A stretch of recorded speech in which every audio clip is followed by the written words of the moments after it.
ಎಲ್ಲರಿಗೂ ಕೂಡ ನಿಮ್ಮದೇ ಆಗಿರ್ತಕ್ಕಂಥ ಯೂಟ್ಯೂಬ್ ಚಾನಲ್ ಸ್ಟಡಿ ವಿತ್ ಪರಶುರಾಮ್ಗೆ ಸ್ವಾಗತ ಅಂತ ಹೇಳ್ತಾ 26/3/2026 ನಡೀತಕ್ಕಂಥ 9ನೇ ತರಗತಿ ವಿಜ್ಞಾನ ವಿಷಯದಲ್ಲಿ ಒಂದು ಮೋಸ್ಟ್ ಎಕ್ಸ್ಪೆಕ್ಟೆಡ್ ಆಗಿರ್ತಕ್ಕಂಥ ಪ್ರಶ್ನೆಗಳನ್ನು ನೋಡೋಣ. ಈ ಪ್ರಶ್ನೆಗಳು ನಿಮಗೆ ತುಂಬ ಮೋಸ್ಟ್ ಇಂಪಾರ್ಟೆಂಟ್ ಇದ್ದಾವೆ ಮತ್ತು ರಿಪೀಟು ಆಗ್ತವೆ. ಆಲ್ರೆಡಿ ಬೋರ್ಡ್ದೊಂದು ಕ್ವಶನ್ ಪೇಪರ್ ಇದೆ, ಇದೊಂದು ಕ್ವಶನ್ ಪೇಪರ್ ನೋಡ್ಕೊಡ್ರಿ. ಮತ್ತೊಂದು ಪ್ರಶ್ನೆ ಪತ್ರಿಕೆ ನಿಮಗೆ ಕೊಡ್ತೀನಿ ಅಂತ ಹೇಳ್ತಾ ವಿಡಿಯೋನ ಲೈಕ್ ಶೇರ್ ಮತ್ತು ಸಬ್ಸ್ಕ್ರೈಬ್ ಮಾಡೋದನ್ನು ಮಾತ್ರ ಮರೆಯದಿರಿ. ನಿಮಗೆ ಫಿಕ್ಸ್ ಕ್ವಶನ್ಗಳ ವಿಡಿಯೋಗಳು ಕೂಡ ಬರ್ತವೆ, ಅವುಗಳನ್ನು ಸಹಿತ ನೋಡಿ. ಫಸ್ಟ್ ಪ್ರಶ್ನೆ ಇತ್ತು, ಏಕರೂಪ ಚಲನೆಯಲ್ಲಿನ ಕಾಯದ ಚಲನಪಥ ಹೇಗೆ ಕಾಣ್ತದೆ ಅಂತ ಕೇಳಿದರು. ರೇಖಾತ್ಮಕ ಚಲನೆ. ಇವುಗಳಲ್ಲಿ ಯಾವುದು ಹೆಚ್ಚಿನ ಜಡತ್ವವನ್ನು ಹೊಂದಿದೆ ಅಂತ ಕೇಳಿದ್ದಾರೆ. ರೈಲು. ಇನ್ನು ದ್ರವಗಳಲ್ಲಿ ಮೇಲ್ಮುಖ ಬಲವು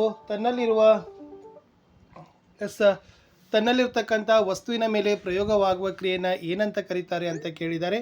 ಸೊ ದ ಆನ್ಸರ್ ಈಸ್ ಪ್ಲವನತೆ ಅಂತ ನಿಮಗೆ ಬರೆದ್ರೆ ಅಂಕಗಳನ್ನು ಕೊಡ್ತಾರೆ. 1 ಮಾರ್ಕರ್ ಕ್ವಶನ್. ಕೆಲಸ ನಡೆದಿದೆ ಅಂತ ಯಾವಾಗ ಹೇಳ್ತೀರಿ ಅಂತ ಕೇಳಿದ್ದಾರೆ. ವಸ್ತುವೊಂದರ ಮೇಲೆ ಬಲವನ್ನು ಪ್ರಯೋಗಿಸಿದಾಗ ಆ ವಸ್ತು ಬಲದ ನೇರದಲ್ಲಿ ಸ್ಥಾನಪಲ್ಲಟವಾದರೆ ಅದನ್ನು ಕೆಲಸ ನಡೆದಿದೆ ಅಂತ ಕರಿತೀವಿ. ಶಬ್ದ ಅಂದರೆ ಏನು, ಅದು ಹೇಗೆ ಉತ್ಪತ್ತಿ ಆಗ್ತದೆ? ಶಬ್ದ ಶಕ್ತಿಯ ರೂಪವಾಗಿದ್ದು ವಸ್ತುವಿನ ಕಂಪನದಿಂದ ಉಂಟಾಗ್ತದೆ. ಒಂದು ಲೆಕ್ಕ ಮಾಡಬೇಕು. ಒಂದು ಜೊತೆ ಎತ್ತುಗಳು ನೇಗಿಲ ಮೇಲೆ 140 ನ್ಯೂಟನ್ನಷ್ಟು ಬಲ ಪ್ರಯೋಗಿಸ್ತವೆ. ಉಳುಮೆ ಮಾಡಬೇಕಾದ ಭೂಮಿಯು 15 ಮೀಟರ್ ಉದ್ದವಿದೆ. ಹಾಗಾದರೆ ಈ ಉದ್ದದ ಭೂ ಉಳುಮೆಯಲ್ಲಿ ನಡೆದ ಕೆಲಸ ಎಷ್ಟು?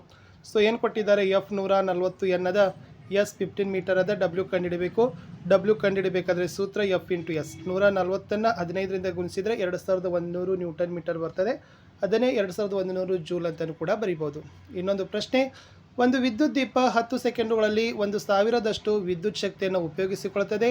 ಹಾಗಾದರೆ ಅದರ ಸಾಮರ್ಥ್ಯ ಎಷ್ಟು? ಸೊ ಡಬ್ಲ್ಯೂ ಕೊಟ್ಟಿದ್ದಾರೆ 1000 ಜೂಲ್, ಟಿ 10 ಸೆಕೆಂಡ್, ಪಿ ಕಂಡುಹಿಡಬೇಕು. ಪಿ ಅಂದರೆ ಕೆಲಸದ ಒಟ್ಟು ಪ್ರಮಾಣ ಭಾಗಿಸು ಒಟ್ಟು ಕಾಲ ಅಂತ ಬರ್ತದೆ. ಆವಾಗ 1000 ಭಾಗಿಸು 10 ಅಂತಂದರೆ 100 ವ್ಯಾಟ್ ಅಂತಕ್ಕಂಥದ್ದೇ ಉತ್ತರದಲ್ಲಿ ನೀವು ಕೊಡಬೇಕು. ನೆಕ್ಸ್ಟ್ ಒನ್, ನೆಲಹಾಸನ್ನು ದೊನ್ನೆಯಿಂದ ಬಡಿದಾಗ ಅದರಲ್ಲಿರುವ ದೂರು ಹೊಳಬೀಳುತ್ತದೆ, ವಿವರಿಸಿರಿ. ನೋಡಿ, ನೆಲಹಾಸನ್ನು ದೊನ್ನೆಯಿಂದ ಬಡಿದಾಗ ಅದು ಚಲನೆಗೆ ಒಳಪಡುತ್ತದೆ. ಆದರೆ ಅದರಲ್ಲಿರುವ ಧೂಳಿನ ಕಣಗಳು ಜಡತ್ವದಿಂದಾಗಿ ನಿಚ್ಚಲ ಸ್ಥಿತಿಯಲ್ಲಿರಲು ಪ್ರಯತ್ನ ಮಾಡ್ತವೆ, ಆದ್ದರಿಂದ ಧೂಳು ಹೊರಬೀಳ್ತದೆ. ಇನ್ನು ನ್ಯೂಟನ್ ಚಲನೆ 2 ನಿಯಮಗಳು ಬರೀಬೇಕು. ಸೊ ಫಸ್ಟ್ ನಿಯಮ, ಅಸಂತುಲಿತ ಬಲದ ಪ್ರಯೋಗವಾದ ಹೊರತು ಕಾಯವು ತನ್ನ ನಿಚ್ಚಲ ಸ್ಥಿತಿಯಲ್ಲಿಯೇ ಮುಂದುವರಿಯುತ್ತದೆ. ಎರಡನೇದು, ಸಂವೇಗದ ಬದಲಾವಣೆ ದರ ಕಾಯದ ಮೇಲೆ ಬಲಪ್ರಯೋಗವಾದ ಅಸಂತುಲಿತ ಬಲಕ್ಕೆ ನೇರ ಅನುಪಾತದಲ್ಲಿ ಮತ್ತು ಪ್ರಯೋಗವಾದ ಬಲದ ದಿಕ್ಕಿನಲ್ಲಿ ಇರ್ತದೆ ಅಂತ ಬರೆದ್ರೆ ಸಾಕು.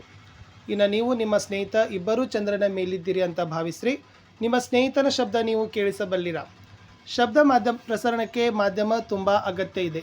ಶಬ್ದ ಆಕಾರ ಬಿಂದುವಿನಿಂದ ಕೆಳಗಿನವರೆಗೆ ಮಾಧ್ಯಮದ ಮೂಲಕ ಪ್ರಸಾರವಾಗ್ತದೆ.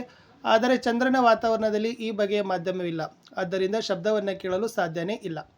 ಇನ್ನು ತರಂಗದ ಯಾವ ಗುಣ ತಾರತ್ವ ಮತ್ತು ಸ್ಥಾಯಿಗಳನ್ನು ನಿರ್ಧರಿಸ್ತದೆ ಅಂತ ಕೇಳಿದರೆ, ತರಂಗದ ಗುಣಗಳಾದ ಪಾರ ಮತ್ತು ಆವೃತ್ತಿಗಳು ಅದರ ತಾರತ್ವವನ್ನು ನಿರ್ಧರಿಸ್ತವೆ. ತರಂಗದ ಪಾರ ಹೆಚ್ಚಾಗಿದ್ದರೆ ಶಬ್ದದ ತೀವ್ರತೆ ಸಹ ಹೆಚ್ಚು. ಇನ್ನು ತರಂಗದ ಆವೃತ್ತಿ ಅದರ ಸ್ಥಾಯಿಯನ್ನು ನಿರ್ಧರಿಸ್ತದೆ ಅಂತ ಬರೆದ್ರೆ ಸಾಕು. 3 ಅಂಕಕ್ಕೆ 200 ಗ್ರಾಂ ದ್ರವ್ಯರಾಶಿ ಇರುವ ಒಂದು ಚೆಂಡೊಂದನ್ನು 10 ಮೀಟರ್ ಪರ್ ಸೆಕೆಂಡ್ 1 ವೇಗದಲ್ಲಿ ಚಲಿಸುತ್ತಿದ್ದು ಅದನ್ನು ಹಾಕಿ ಕೋಲಿನಿಂದ ತಾಡಿಸಿ ಮತ್ತು ಅದೇ ಮಾರ್ಗವಾಗಿ 5 ಮೀಟರ್ ಪರ್ ಸೆಕೆಂಡ್ 1 ವೇಗದಲ್ಲಿ ಹಿಂದಕ್ಕೆ ಕಳುಹಿಸಲಾಗಿದೆ. ಚಲಿಸುತ್ತಿರುವ ಹಾಕಿ ಚೆಂಡಿನ ಮೇಲೆ ಹಾಕಿ ಕೋಲಿನ ಬಲ ಉಂಟು ಮಾಡುವ ಸಂವೇಗದ ಬದಲಾವಣೆಯ ದರವನ್ನು ಕಂಡುಹಿಡಲಿಕ್ಕೆ ಕೇಳಿದ್ದು. It's A very most important. ಅದನ್ನು ಚೆನ್ನಾಗಿ ನೀವು ಇದನ್ನು ಬರಿಬಹುದು. ಇನ್ನು ಎರಡನೇದು ಸಂದರ್ಭಗಳನ್ನು ಕೊಟ್ಟಿದ್ದಾರೆ, ಎಷ್ಟು ಬಾರಿ ಬದಲಾಗ್ತದೆ ಅಂತ ಕೇಳಿದ್ದಾರೆ. ಇನ್ನು ವಸ್ತುವಿನ ತೂಕ ಮತ್ತು ರಾಶಿಯ ವ್ಯತ್ಯಾಸ. ತೂಕ ಭೂಮಿಯ ಗುರುತ್ವಾಕರ್ಷಣೆ ಬಲದೊಂದಿಗೆ ಅವಲಂಬಿತವಾಗಿದೆ. ಏಕಮಾನ ನ್ಯೂಟನ್. ಸ್ಥಳದಿಂದ ಸ್ಥಳಕ್ಕೆ ಬದಲಾವಣೆ. ದಿಕ್ಕು ಮತ್ತು ಪರಿಮಾಣ ಹೊಂದಿ ಅದಿಶ ಪರಿಮಾಣ. ಬಟ್ ವಸ್ತುವಿನ ರಾಶಿ ಜಡತ್ವ ಆಧಾರದ ಮೇಲೆ ಹೊಂದಿದೆ. ಏಕಮಾನ ಕಿಲೋಗ್ರಾಮ್. ಎಲ್ಲ ಸ್ಥಳದಲ್ಲೂ ಇದರ ಬೆಲೆ ಒಂದೇ. ಸದಿಶ ಪರಿಮಾಣ ಅಂತ ಬರೀಬೇಕು. ಇದನ್ನು ಚೆನ್ನಾಗಿ ಬೈಪಟ್ ಮಾಡಿ. ನಿಮ್ಮ ಶಾಲಾ ಗಂಟೆಯಿಂದ ಶಬ್ದ ಹೇಗೆ ಉಂಟಾಗ್ತದೆ ಅಂತ ಕೇಳಿದ್ದಾರೆ. ವಸ್ತುಗಳ ಕಂಪನದಿಂದ ಉಂಟಾಗ್ತದೆ, ಬಟ್ ಅದನ್ನು ಕೂಡ ಎಕ್ಸ್ಪ್ಲನೇಷನ್ ಬರೆದ್ರೆ ಈ ಮಾರ್ಕ್ಸನ್ನು ಬರಿಬೋದು.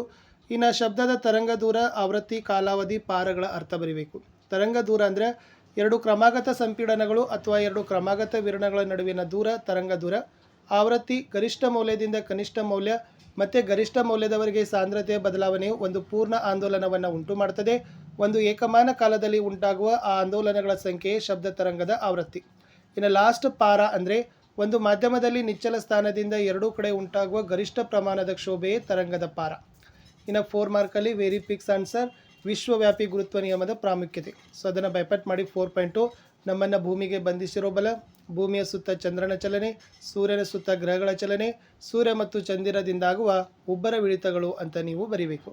ಇನ್ನು ಪ್ಲಾಸ್ಟಿಕ್ ಪಟ್ಟಿಯೊಂದನ್ನು ನೀರಿನ ತಳದಿಂದ ಇಟ್ಟಾಗ ಅದು ನೀರಿನ ಮೇಲ್ಮೈಗೆ ಬರಲು ಕಾರಣವೇನು ಅಂತ ಕೇಳಿದ್ದಾರೆ. It's a very important. ಪ್ಲಾಸ್ಟಿಕ್ನ ಸಾಂದ್ರತೆ ನೀರಿನ ಸಾಂದ್ರತೆಗಿಂತ ಕಡಿಮೆ ಇದೆ. ಪ್ಲಾಸ್ಟಿಕ್ ಪಟ್ಟಿಯೊಂದನ್ನು ನೀರಿನ ತಳದಿಂದ ಬಿಟ್ಟಾಗ ಅದು ನೀರಿನ ಮೇಲ್ಮೈಗೆ ಬರ್ತದೆ. ಇನ್ನು 5 ಮಾರ್ಕರಲ್ಲಿ ಏಕರೂಪ ವೇಗೋತ್ಕರ್ಷವಲ್ಲ ಯಾವಾಗ ಹೇಳ್ತಾರೆ ಅಂತ ಕೇಳಿದರೆ ಅದನ್ನು ಕೊಟ್ಟಿದ್ದೀನಿ. ಸರಾಸರಿ ಜವವನ್ನು ಕಂಡುಹಿಡಿತಕ್ಕಂಥ ಸೂತ್ರ ಬರೀಬೇಕು. ಅಲ್ಲಿ ಕೊಟ್ಟಿದ್ದಾರೆ V=S/T ಅಂತ. ಇನ್ನು ಏಕರೂಪ ಚಲನೆ ಕಾಯದ ಯಾವ ರೀತಿ ನಡೀತದ? ರೇಖಾತ್ಮಕ. ಸ್ವಯಂಚಾಲಿತ ವಾಹನಗಳಲ್ಲಿರುವ ಓಡೋಮೀಟರ್ ಏನು ನಡೀತದ? ವಾಹನ ಕ್ರಮಿಸಿದ ದೂರ. ಇನ್ನು ವೇಗ ಮತ್ತು ಜವದ ವ್ಯತ್ಯಾಸ ಕೇಳಬಹುದು. ವೇಗ ಪರಿಮಾಣ ಮತ್ತು ದಿಕ್ಕು ಹೊಂದಿದೆ. ಸದಿಶ ಪರಿಮಾಣ ಚಲನೆಯ ದರ ವ್ಯಕ್ತಪಡಿಸ್ತದೆ. ಬಟ್ ಜವ ಪರಿಮಾಣ ಮಾತ್ರ ಹೊಂದಿದ್ದು ದಿಕ್ಕು ಹೊಂದಿಲ್ಲ. ಅದಿಶ ಪರಿಮಾಣ ಚಲನೆಯ ದರ ನೇರದೊಂದಿಗೆ ಅವಲಂಬಿಸಿದೆ. ಇನ್ನು ರಸಾಯನಶಾಸ್ತ್ರ ನೋಡಿ. ನ್ಯಾಫ್ತಲಿನ್ ಗುಳಿಗೆಗಳು ಡ್ಯಾಶ್ಗೆ ಒಳಪಡೋದ್ರಿಂದ ಸಮಯ ಕಳೆದಂತೆ ನಿಶ್ಶೇಷವಾಗಿ ಮಾಯವಾಗ್ತವೆ. ಉತ್ಪತ್ತನ ಕ್ರಿಯೆ. ಸಮುದ್ರದ ನೀರಿನಿಂದ ಪಡೆದ ಉತ್ಪತ್ತನೆ ಏನಂತ ಕರಿತೀವಿ? ಇನ್ನು ಪೊಟ್ಯಾಸಿಯಂ ಸಲ್ಫೇಟ್ನ ಅಣುಸಂಕೇತ K2SO4. ಇನ್ನು ಪರ್ಯಾಪ್ತ ದ್ರಾವಣವನ್ನು ಬೈಪಟ್ ಮಾಡಿ. ರಾಸಾಯನಿಕ ಸೂತ್ರ: ಒಂದು ಪರಮಾಣು ಒಂದು ಎಲೆಕ್ಟ್ರಾನ್ ಮತ್ತು ಒಂದು ಪ್ರೋಟಾನನ್ನು ಒಳಗೊಂಡಿದ್ದರೆ ಅದು ಯಾವುದೇ ಆವೇಶವನ್ನು ಹೊಂದಿರೋದೋ ಇಲ್ಲವೋ ಅಂತ ಕೇಳಿದರೆ ಯಾವುದೂ ಹೊಂದಿಲ್ಲ. ಬಿಕಾಸ್ ಪ್ರೋಟಾನ್ ಮತ್ತು ಎಲೆಕ್ಟ್ರಾನ್ಗಳ ಸಂಖ್ಯೆ ಸಮ. ಇನ್ನು ದ್ರವ್ಯದ ಕಣಗಳ ಗುಣಲಕ್ಷಣಗಳು ಬೈಪಟ್ ಮಾಡಲೇಬೇಕು. ಬೇಸಿಗೆ ದಿನಗಳಲ್ಲಿ ಮಡಕೆಯಲ್ಲಿನ ನೀರು ತಂಪಾಗಿರ್ತದೆ ಏಕೆ? ನಿಲಂಬಿತ ಮಿಶ್ರಣ ಎಂದರೇನು? ಅದು ಇಂಪಾರ್ಟೆಂಟ್. ಇನ್ನು ಕೊಟ್ಟ ವಸ್ತುಗಳನ್ನು ನಿಮಗೆ ಯಾವುದು ಸಮರೂಪ ಅಲ್ಲ ಅಂತಲೂ ಕೂಡ ವಿಂಗಡಿಸಲಿಕ್ಕೆ ಕೇಳ್ಬೋದು. ಸೋಡಾ ನೀರು, ವಿನೆಗರ್, ಸೋಸಿದ ಟೀ ಗಾಳಿ ಸಮರೂಪ ಮಿಶ್ರಣ. ಮರ ಮತ್ತು ಮಣ್ಣು ಸಮರೂಪವಲ್ಲದ ಮಿಶ್ರಣ. ಇನ್ನು ಬೋರ್ ಅವರ ಪರಮಾಣು ಮಾದರಿ ಚಿತ್ರ ಪ್ರಾಕ್ಟೀಸ್ ಮಾಡಬೇಕು. 3 ಕವಚಗಳು L, M, N, K, ಆಮೇಲೆ ಒಳಗಡೆ S ಬೀಜ ಕೇಂದ್ರವನ್ನು ಗುರುತಿಸಬೇಕು. ಇನ್ನು ಕಾರ್ಬನ್ ಮತ್ತು ಸೋಡಿಯಂನ ಎಲೆಕ್ಟ್ರಾನ್ ಹಂಚಿಕೆಯನ್ನು ಬರಲಿಕ್ಕೆ ಕೇಳಿದರು. ಸೊ ಕಾರ್ಬನ್ ನೋಡ್ಕೊಡ್ರಿ. ಆಮೇಲೆ ಸೋಡಿಯಂ. ಇನ್ನು ದ್ರವ್ಯದ 3 ಸ್ಥಿತಿಗಳ ವ್ಯತ್ಯಾಸ ಇದು ಬೈಪಟ್ ಮಾಡಲೇಬೇಕು. ಘನ, ದ್ರವ, ಅನಿಲ ಇದೆ. ಸೊ 3 ಚೆನ್ನಾಗಿ ಕೋಷ್ಟಕ ಹಾಕಿ ಅದನ್ನು ಬೈಪಟ್ ಮಾಡಿ ನಿಮಗೆ ಅಂಕಗಳನ್ನು ಬಂದೇ ಬರ್ತದೆ. ಇನ್ನು ಕಲೀಲ, ದ್ರಾವಣ ಮತ್ತು ನಿಲಂಬಿತ ಇದು ಕೂಡ ವೆರಿ ಮೋಸ್ಟ್ ಇಂಪಾರ್ಟೆಂಟ್ ಆಗಿರ್ತಕ್ಕಂಥ ಪ್ರಶ್ನೆಗಳು. ಓಕೆನಾ. ಇನ್ನು ಯಾವುದು ಭೌತ ಯಾವುದು ರಾಸಾಯನಿಕ ಬದಲಾವಣೆ ಕೇಳಿದ್ದಾರೆ. ಮರ ಕಡಿಯೋದು ಭೌತ ಬದಲಾವಣೆ. ಹೆಂಚಿನಲ್ಲಿ ಬೆಣ್ಣೆ ಕರಗಿಸೋದು ಭೌತ. ತುಕ್ಕು ಹಿಡಿಯುತ್ತಿರೋ ಅಲ್ಮಾರು ರಾಸಾಯನಿಕ. ನೀರನ್ನು ಕುದಿಸಿ ಆವಿಯಾಗೋದು ಭೌತ ಬದಲಾವಣೆ. ಲಾಸ್ಟ್ ನೀರಿನಲ್ಲಿ ವಿದ್ಯುತ್ ಪ್ರವಾಹ ಹಾಯಿಸೋದು ಮತ್ತು ನೀರನ್ನು ಹೈಡ್ರೋಜನ್ ಮತ್ತು ಆಕ್ಸಿಜನ್ ಅನಿಲಗಳಾಗಿ ಪರಿವರ್ತಿಸೋದು ರಾಸಾಯನಿಕ ಬದಲಾವಣೆ. ಇನ್ನು ಸೂತ್ರಗಳನ್ನೇ ಕೇಳಿದ್ದಾರೆ. ಸಂಯುಕ್ತ Al2SO4 ಅಂದರೆ aluminium sulphate, CaCl2 calcium chloride, KNO3 potassium sulphate, CaCO3 potassium nitrate. ಇನ್ನು ವಿವಿಧ ಕವಚಗಳಲ್ಲಿ ಮೊದಲ 18 ಧಾತುಗಳ ಎಲೆಕ್ಟ್ರಾನ್ ಹಂಚಿಕೆಯನ್ನು ಬರೆಯುವ ನಿಯಮ. ಸೊ ಇದನ್ನು ಆಲ್ರೆಡಿ ನಿಯಮ ಇದೆ ನಿಮಗೆ. KLMN 2N2 ಸೂತ್ರವನ್ನು ಹಾಕಿದಾಗ ನೀವು ಅವುಗಳನ್ನು ಏನು ಮಾಡ್ತೀರಿ? Kದಲ್ಲಿ 2, Lದಲ್ಲಿ 8, Mಲ್ಲಿ 18, Nದಲ್ಲಿ 32 ಬರಿತೀರಿ. ಇನ್ನು ಪ್ರೋಟಾನ್, ಎಲೆಕ್ಟ್ರಾನ್ ಮತ್ತು ನ್ಯೂಟ್ರಾನ್ಗಳ ಹೋಲಿಕೆಗಳನ್ನು ಕೇಳಿದ್ದಾರೆ. ಭಾಳ ಮೋಸ್ಟ್ ಇಂಪಾರ್ಟೆಂಟ್. ನಿಮಗೆ 3 ಮಾರ್ಕ್ಸನ್ನು ಕೊಡ್ತದೆ. ಇನ್ನು ರುದರ್ಫೋರ್ಡ್ ಅವರ ಪರಮಾಣು ಮಾದರಿಯ ನ್ಯೂನ್ಯತೆ ನಿಮಗೆ ಬಂದೇ ಬರ್ತಕ್ಕಂಥ ಪ್ರಶ್ನೆ. ರುದರ್ಫೋರ್ಡನ್ನು ಚೆನ್ನಾಗಿ ಕಲ್ಕೊಂಡು ಹೋಗಿ. ಇನ್ನು ಬಯೋಸೈನ್ಸಲ್ಲಿ ತಮ್ಮದೇ ಆದ ಅನುವಂಶೀಯ ವಸ್ತುಗಳನ್ನು ಹೊಂದಿರುವ ಕಣದಂಗಗಳಿಗೆ ಏನಂತೀವಿ? ತೆಂಗಿನಕಾಯಿ ಸಿಪ್ಪೆ ಡ್ಯಾಶ್ ಅಂಗಾಂಶದಿಂದ ಕೂಡಿದೆ, ಸ್ಕೀರಮ್ ಕೈಮಾ. ಪ್ರೋಟೀನ್ಗಳ ಸಂಶ್ಲೇಷಣೆ ಜೀವಕೋಶದ ಯಾವ ಭಾಗದಲ್ಲಿ ನಡೀತದೆ? ರೈಬೋಸೋಮ್. ಅಂಗಾಂಶ ಅಂದರೆ ಒಂದೇ ರೀತಿಯ ರಚನೆ, ಒಂದೇ ಬಗೆಯ ಕಾರ್ಯನಿರ್ವಹಿಸುವ ಕೋಶಗಳ ಸಮೂಹ ಅಂಗಾಂಶ. ಇನ್ನು ಧಾನ್ಯಗಳು, ದ್ವಿದಳ ಧಾನ್ಯ, ಹಣ್ಣು ಮತ್ತು ತರಕಾರಿಗಳಿಂದ ಏನು ಪಡಿತೀವಿ? ಕಾರ್ಬೋಹೈಡ್ರೇಟ್, ಪ್ರೋಟೀನ, ವಿಟಮಿನ, ಖನಿಜ ಮತ್ತು ನಾರು ಪದಾರ್ಥ. ಇನ್ನು ಕೋಶ ಪೊರೆಯನ್ನು ಅರೇ ವ್ಯಾಪ್ಯ ಪೊರೆ ಅಂತ ಏಕೆ ಕರೀತಾರೆ? Very most important. ಇನ್ನು ಲೈಸೋಸೋಮ್ಗಳನ್ನೇ ಜೀವಕೋಶದ ಆತ್ಮಹತ್ಯಾ ಸಂಚಿ ಅಂತಲೇ ಏಕೆ ಕರೀತಾರೆ? ಎರಡನ್ನೂ ಕೂಡ ಚೆನ್ನಾಗಿ ನೋಡ್ಕೊಂಡೋಗಿ ನಿಮಗೆ ಒಳ್ಳೆಯ ಅಂಕಗಳು ಸಿಗ್ತವೆ. ಇನ್ನು ಸಸ್ಯ ಸಂಪತ್ತು ಮತ್ತು ಜೇನಿನ ಉತ್ಪಾದನೆಗೆ ಹೇಗೆ ಸಂಬಂಧಿಸಿದೆ ಕೊಟ್ಟಿದ್ದಾರೆ. ಇಂಪಾರ್ಟೆಂಟ್. ಸಸ್ಯ ಜೀವಕೋಶ, ಪ್ರಾಣಿ ಜೀವಕೋಶದ ವ್ಯತ್ಯಾಸ ಕಲ್ಕೊಂಡೋಗಿ. ಇದು ವ್ಯತ್ಯಾಸ ಅಂತಲೂ ಕೂಡ ನಿಮಗೆ ಪದೇ ಎಕ್ಸಾಮಲ್ಲಿ ಬಂದೇ ಬರ್ತಕ್ಕಂಥ ಪ್ರಶ್ನೆ. ಓಕೆನಾ. ಇನ್ನು ಪ್ರೋಕ್ಯಾರಿಯೋಟ್ ಜೀವಕೋಶ ಮತ್ತು ಯೂಕ್ಯಾರಿಯೋಟ್ ಜೀವಕೋಶದ ವ್ಯತ್ಯಾಸ ಇದನ್ನು ಕೂಡ ನೀವು ಒಳ್ಳೆಯ ಅಂಕಗಳನ್ನು ಪಡಿತೀರಿ. ಸೊ ಅದನ್ನು ಕೂಡ ನೋಡ್ಕೊಡ್ರಿ. ಇನ್ನು ಪಟ್ಟೆ ರಹಿತ ಸ್ನಾಯು, ಪಟ್ಟೆ ಸಹಿತ ಸ್ನಾಯು, ಹೃದಯದ ಸ್ನಾಯುಗಳ ವ್ಯತ್ಯಾಸ. ಸೊ ಭಾಳ ಇಂಪಾರ್ಟೆಂಟ್ ಆಗಿರ್ತಕ್ಕಂಥ ವ್ಯತ್ಯಾಸಗಳು 2-3 ಬರ್ತವೆ. ಸೊ ಅದಕ್ಕಾಗಿ ನೀವು ಓದಲೇಬೇಕು. ಇನ್ನು ಸಸ್ಯಗಳಲ್ಲಿ ಎಪಿಡರ್ಮಿಸ್ ಏನು ಕೆಲಸ ಮಾಡ್ತದೆ? ತೊಗಟೆಯು ರಕ್ಷಣಾತ್ಮಕ ಅಂಗಾಂಶವಾಗಿ ಹೇಗೆ ಕೆಲಸ ಮಾಡ್ತದೆ? ಓಕೆ ನೋಡ್ಕೊಡ್ರಿ. ಇನ್ನು ಅಂತರ ಬೇಸಾಯ ಮತ್ತು ಸರದಿ ಬೇಸಾಯಗಳ ಅನುಕೂಲ. ಲಾಸ್ಟ್ ಇತ್ತು ಅನುವಂಶೀಯ ಬದಲಾವಣೆ ಅಂದರೆ ಏನು? ಇದು ಕೃಷಿ ಪದ್ಧತಿಗಳಲ್ಲಿ ಹೇಗೆ ಸಹಾಯಕವಾಗಿದೆ ಅಂತಕ್ಕಂಥ ಪ್ರಶ್ನೆ. ಇನ್ನು ಸಸ್ಯ ಜೀವಕೋಶ ಅಥವಾ ಪ್ರಾಣಿ ಜೀವಕೋಶದ ಅಂದವಾದ ಚಿತ್ರವನ್ನು ಬಿಡಿಸಬೇಕು. 2ರಲ್ಲಿ ಒಂದಂತೂ ನಿಮಗೆ ಗ್ಯಾರಂಟಿಯಾಗಿ ಬಂದೇ ಬರ್ತದೆ. ಅದನ್ನು ಪ್ರಾಕ್ಟೀಸ್ ಮಾಡಿ. ಲಾಸ್ಟ್ ನೈಸರ್ಗಿಕ ಮೀನುಗಾರಿಕೆ, ಸಮುದ್ರ ಮೀನು ಕೃಷಿ ಮತ್ತು ಸಿಹಿನೀರು ಮೀನು ಕೃಷಿಗಳ ವ್ಯತ್ಯಾಸ ಕೇಳಿದರು. ಸೊ ನೈಸರ್ಗಿಕ ಮೀನುಗಾರಿಕೆ ಅಂದರೆ ನೈಸರ್ಗಿಕ ಸಂಪನ್ಮೂಲಗಳಿಂದ ಮೀನು ಪಡಿತಾರೆ. ಸಮುದ್ರ ಮೀನು ಕೃಷಿ ಅಂದರೆ ಹೆಚ್ಚಿನ ವಾಣಿಜ್ಯ ಮೌಲ್ಯವಿರುವ ಕೆಲವು ಸಮುದ್ರ ಮೀನುಗಳನ್ನು ಸಮುದ್ರ ನೀರಿನಲ್ಲಿ ಕೃಷಿ ಮಾಡ್ತಾರೆ.